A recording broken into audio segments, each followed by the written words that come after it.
Bonjour à tous, bienvenue dans cette nouvelle info des taux. Nous allons débuter cette info des taux avec ce qui s'apparente à la seule bonne nouvelle ou presque depuis quelques mois.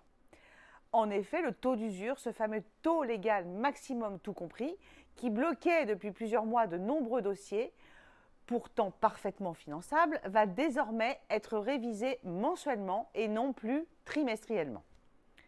Pourquoi c'est une bonne nouvelle ? C'est une bonne nouvelle car le taux d'usure révisé trimestriellement ne suivait pas les taux des crédits bancaires qui, eux, évoluent mensuellement. D'où un décalage fort entre ce taux maximum tout compris légal et les taux réels du marché.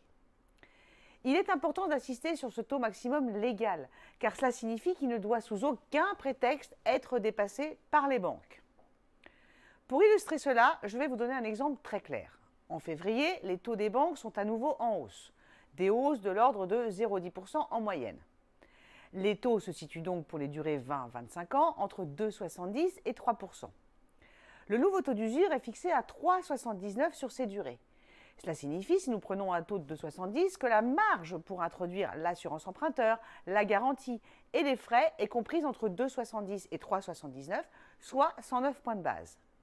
Sans la révision de février, elle était comprise entre 2,70 et 3,57, soit 87 points de base. Cet écart est donc bienvenu pour permettre tout simplement de financer plus de dossiers. Penchons-nous maintenant plus en détail sur l'évolution des taux d'intérêt pour les crédits immobiliers.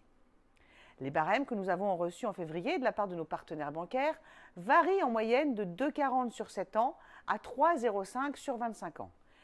Évidemment, il est toujours possible pour les excellents dossiers, c'est-à-dire avec de l'épargne résiduelle après opération, d'obtenir des taux légèrement plus bas, mais il faut être clair, là encore, c'est de plus en plus compliqué. Preuve en est, le taux réel toute durée confondue, constaté sur les offres de prêts éditées dans les 30 derniers jours, au mois de janvier, se situe à 2,46. Dans ce contexte, il faut néanmoins être optimiste, car certes, les taux remontent, les banques faisant également face à des taux qui remontent, elles empruntent donc à des coûts plus élevés. Mais les accords de prêt, sous réserve de respecter le taux d'endettement de 35% maximum des revenus nets, seront plus faciles à obtenir dans les prochains mois qu'à l'automne et jusqu'au mois de janvier. Pour vous permettre d'évoluer et de monter votre projet sereinement, nos conseillers sont à votre disposition dans toutes nos agences partout en France. N'hésitez pas à les consulter. À très bientôt!